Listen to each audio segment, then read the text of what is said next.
Hi guys, one and everybody. Today I will discuss with you about the forms of verb in English grammar.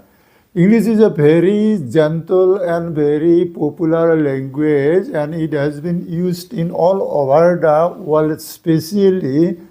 it has been used as the official language near about 46 countries of this world. যা হোক আমি আজি আলোচনা কৰিম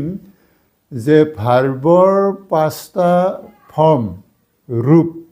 এই ভাৰ্বৰ যে 5টা ৰূপ হয় এটা ক্ৰিয়াপদৰ এই ক্ৰিয়াপদৰ যে 5টা ৰূপ হয় এই ক্ৰিয়াপদ 5টাৰ ৰূপ কেনেকৈ হয় আমি এইটো আলোচনা কৰিম আৰু এই কথাখিনি জানিলে আমি ইংৰাজীত কি কৰিব পাৰোঁ we can speak we will be able to speak English fluently and correctly. We will be able to write English correctly. We will be able to make any debate or we will be able to make a good good standard in English language. সেইকাৰণে আমি এই ভাৰ্বৰ form 5টা জানিব লাগে যিমানবিলাক আমাৰ পৃথিৱীত ক্ৰিয়াপদ হয় সেই ক্ৰিয়াপদবিলাক 5টা ৰূপৰ দ্বাৰাই তেওঁবিলাক প্ৰকাশ হয় যেনেকৈ V1 মানে বেছ ফৰ্ম V1 means বেছ form original form of A verb যেনে গো ভাৰ্বটো এইটো হ'ল V1 মানে 1 নম্বৰ ফৰ্ম অৰিজিন যিটো বেছ ফৰ্ম যিটো V2 হ'ল কি পাষ্ট টেন্স অতীতকালত কি হ'ব V2 বুলি কোৱা হয় যেনে গো ভাৰ্বৰ যদি V2 ফৰ্ম দিব কোৱা হয় আমি ৱেণ্ট দিব লাগিব গো ৱেণ্ট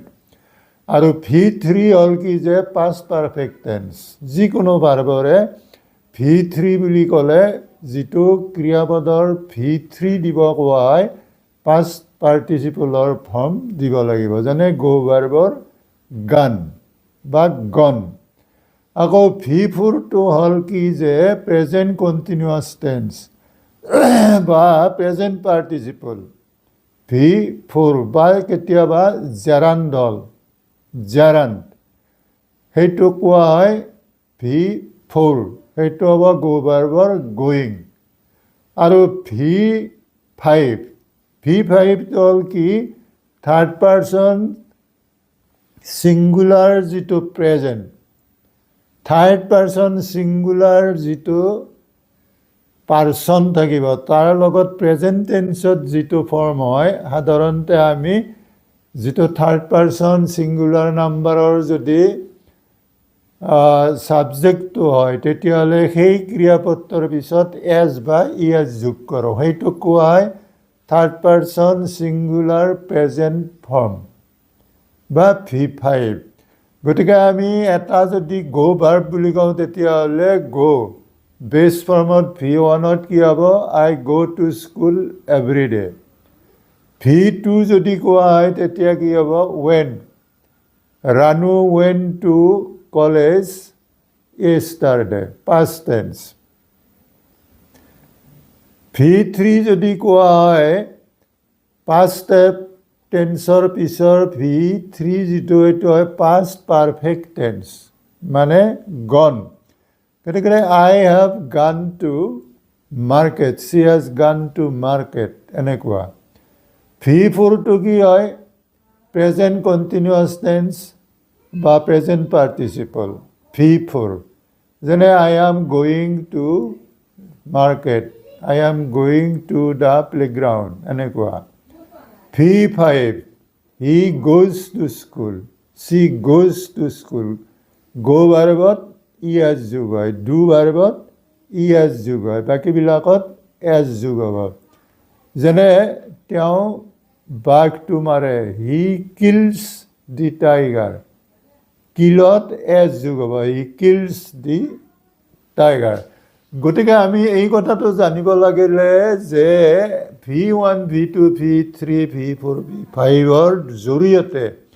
আমি কি কৰিব পাৰোঁ আমি ইংৰাজী ক'ব পাৰিম আমি ইংৰাজী ভালকৈ শিকিব পাৰিম আৰু আমি যিমানবিলাক ইংৰাজী লিখিব পঢ়িব ক'ব লিখিব লাগিব গোটেইবিলাক এই 5টাৰ জৰিয়তে কোৱা হ'ব কিন্তু এটা কথা ঠিক ফৰ্মছ অফ ভাৰ্বছ মানে ফৰ্মছ অফ টেন্স নহয় There is a difference between forms of verbs and forms of tense. Tense to কি হ'ব ক্ৰিয়াপদৰ সময়টোকে টেন্স কয় ভাৰ্বটোক টেন্স নকয় গতিকে এই 5টা হ'ল আমাৰ ভাৰ্বৰহে ফৰ্ম মানে টেন্সৰ ফৰ্ম নহয় There are 12 forms of tense সেইটো আমি পিছত শিকিম গতিকে এইখিনি কথা যদি আমাৰ পঢ়ুৱৈ সমাজৰ ইংৰাজী শিকিব খোজা